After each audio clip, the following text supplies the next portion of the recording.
Guhaye ikaze aho nkurikiye muri iki gitondo ndi mu gihugu cy'u Rwanda ariko ushobora no kuba uri hanze yarwo. Ndagushimiye wowe wemeye kubana natwe muri uyu muryango mugari wa Chantal TV. Ni urubuga two kuganiriraho, rwo kungurana ubumenyi, rwo kungurana ibitekerezo kugira ngo turusheho kuba abantu bazima bahamye kandi bafite ubumenyi butandukanye mu buryo bw'imibereho.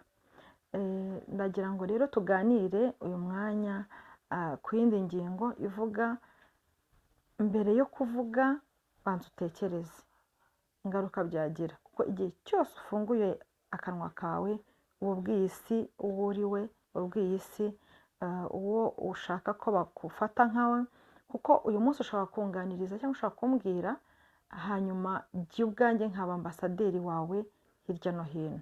Mbere yo kuvuga banza utekereze. Ndagusaba rero wowe utarakora subscribe ngo uyikore, nimba wasangiza iki kiganiro undi muntu nabyo wabikora, waba ugize neza. Rero ndagira ngo tuganire ku ngingo ivuga ngo mbere y'uko uvuga banza utekereze, kuko iyi ngingo nayo ni imwe mu zatuma twiyubaka. Turimo turagerageza kubanza kubaka twebwe, kubaka wowe ubwawe, kugira ngo tubashe no kubaka abandi tubana tubigereho. Hanyuma ndagira ngo dutekereze mbere y'uko umuntu atangira kumenya kuvuga, abanza rimwe na rimwe kumva. Mbere y'uko umwana akura akatangira kuvuga amagambo runaka, aba yaratangiye kumva, hanyuma ibyo yumvise akagenda abisubiramo, cyangwa se akabisubiramo mu buryo bugoye cyangwa butameze nk'uko tubivuga, ariko akazabisubiramo.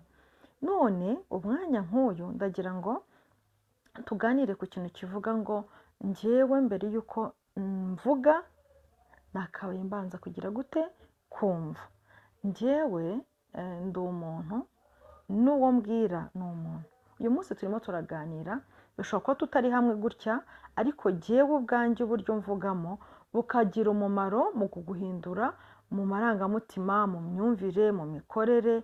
Ni ukuvuga ngo ijambo rero rifite imbaraga zikomeye, zashobora kuba nziza ku muntu cyangwa zikaba zaba mbi ku bantu abibwiye. Ari uko ubyibwira, ari no kubibwira abandi, bifite imbaraga. Noneho ndagira ngo rero mbere y'uko tuzajya tubanza kuvuga, yaba ari byo nibwira cyangwa ari byo nkubwira, nimbanze mbitekereze, numve niba biri buze kuba byiza, noneho mbone kubisohora mu kanwa kanjye. Hari ingingo rero zigeze muri 3 nshaka ko tuganiraho. Imwe ni uko mbere y'uko mvuga ngomba gutekereza, hanyuma icyo mba ntekereza ntabwo ari ukubanza guceceka, ni ugutekereza ku byo ngiye kuvuga. Nkatekereza ngo ibi bintu ngiye kuvuga biraza kugira ruhare ki, biraza kugira ngaruka ki kuwo mbibwira. Ese ni nziza? Ese ni mbi? Icyo ni cyo umuntu aba atekereza. Ikindi ni ukumenya igihe umuntu abivugiramo. Ikintu gishobora kuba kukivuga ntacyo cyari gitwaye, n'uwo ukibwira ntacyo gitwaye, n'icyo kintu ubwacyo ntacyo, ariko igihe ukimubwiriyemo ugasanga gitumye kidahabwa agaciro, cyangwa kikatuma agifata nk'aho ntacyo kimaze kubera igihe. None rero reka dufate nk'urugero, jyewe ndamutse mu gitondo, ni umuntu ngiye gusaba serivisi ahantu, wenda ni ku biro by'umuntu, ndi umuturage runaka, ngiye mu nzego z'ubuyobozi, ndagiye nshatse kuvugana wenda n'uwumpa serivisi ibintu runaka, ntashoboye kuyimpera igihe. Noneho mpise mvuga ngo ariko ubundi muri hano mukora iki? Nimba mudashobora kumpa serivisi, muri hano mukora iki? Reka dufate nk'iryo jambo uwo muntu uribwiye, urumva ari buze kubyitwara mate? Mu by'ukuri nubwo yari afite impamvu zituma iyo serivisi atayiguha, yenda izo mpamvu ntizumvikanaga, ariko nanone uburyo ubimubwiyemo biratuma aguha serivisi ababaye, cyangwa se ahitamo no kuyiguha nabi cyangwa ntanayiguhe. Mbere y'uko umuntu asohora ijambo aribwira mugenzi we, reka twibande kuri bagenzi bacu, kuko nibo rimwe na rimwe tugenda duhura mu mibereho ya buri munsi. Tekereza inshuro zirenze imwe uvuge ngo uyu muntu ngiye kubwira aya magambo ari njye bayabwiye, byagenda bite? Ushobora kuba wayabwirwa wowe ukaba warubase amarangamutima akomeye, ariko wowe uri kuyamubwira none urimo gusenya amarangamutima ye. Tube abantu batanga amahoro, tube abantu batanga ubutumwa twagambiriye gutanga, ariko n'uburyo tubutanzemo ntibusigaze ibintu inyuma bimwe cyangwa ibindi. Nagira ngo nshishikarize buri muntu wese kuba gutanga ubutumwa mu buryo yifuzaga kubutanga.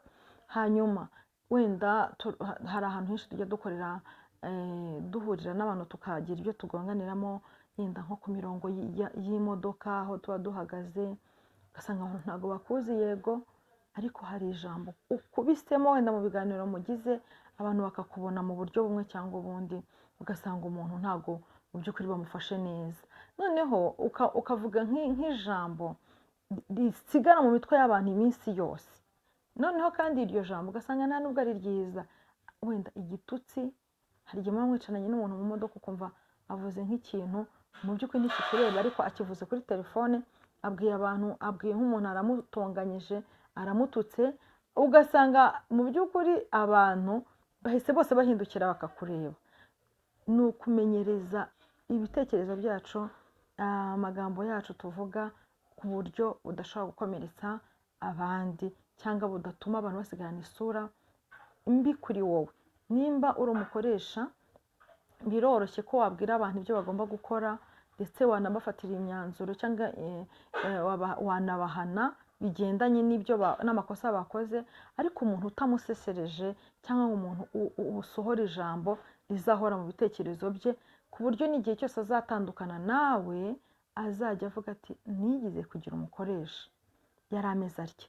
Kudatuma abantu bafata ijambo rikaba ari ryo ridescribinga cyangwa risobanura wowe ubwawe, ni byiza cyane. Hanyuma rero reka dufate ingingo nka zingahe zadufasha kugira ngo umuntu yiyubake mu buryo bw'imivugire n'imitekerereze. Twige kumenya kujera cyangwa se kurinda, ni icyo umuntu yakora kugira ngo umuntu ashobore kurinda iyo mivugire ye, ni icyo umuntu yashobora kurinda kugira ngo ashobore kubaho, nubwo yahura n'ibituma avuga mu buryo runaka, ariko yakwigomwa akirinda guhita abisohora. Kimwe muri byo ni ukwibaza ngo ese uyu muntu mbwira ninde kuri njye ndinde, we ninde? Wenda ni umukoresha yakubwiye nabi se, cyangwa se ni ahantu wasabye serivisi wenda ntibayiguhaye. Ibyo byombi, ibyo kuba icyo ari cyo kuri wowe kiguhesha kumenya uko wabivuga. Ntago abantu bose babafata kimwe, ngo umuntu wese ngo wamusubiza uko ngo ngewe niko meze, ngo abantu bagomba kumfata gutyo. Nimba urimo gusaba serivisi, nubwo wenda umuntu ashobora gukora amakosa, ukaba muguti mu by'ukuri ngewe naje nsaba iki, ariko ni ukuri ntabwo mwamfashe neza. Uburyo bwo kumubwira, banza utekere, wongere wibuke, urinde aho ngaho, we ninde kuri wowe. Nubwo yakora amakosa, ariko sibwo buryo bwo gushobora kumubwira.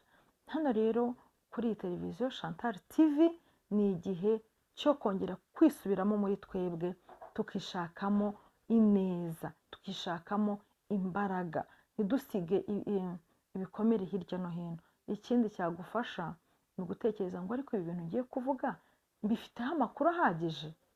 Ese burase ngiye guhubuka mvuga? Kuko hari igihe umuntu akubwira ibintu ukabona akubwiye mu by'ukuri akurenganya, kubera iki? Ntabwo yabashije kwihangana ngo atekereze ku byo agiye kuvuga, nimba kuko ariko kuri.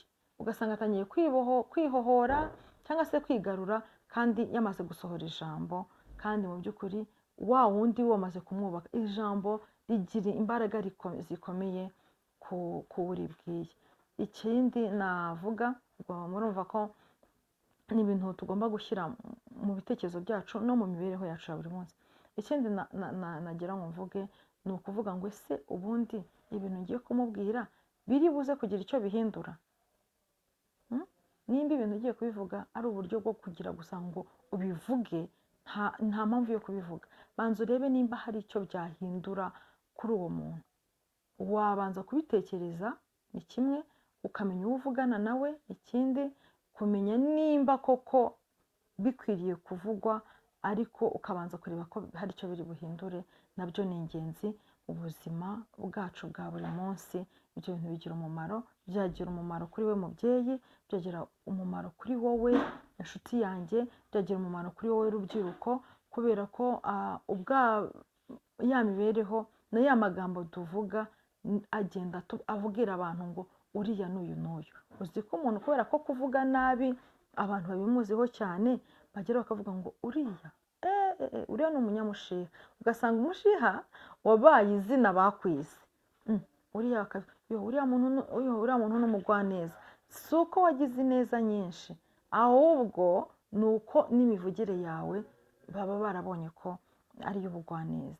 Kandi ntabwo nakubwira yuko ukomeza atari kwiza, nanjye ukomeza yenda atari kwiza cyangwa ni kwiza, ariko twese ubumenyi tugenda tugira bugenda bugira umumaro mu mibereho yacu ya buri munsi.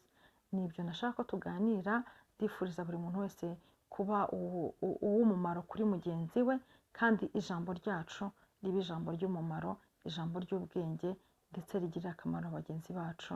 Ndagushimiye wowe nkurikirana, kandi ukomeze kudukurikirana no kwagura umuryango wacu, dukora share, dukora subscribe, ndetse dusangiza n'abandi.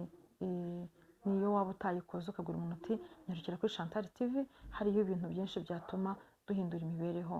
Murakoze cyane, naho ubutaha. Ciao ciao.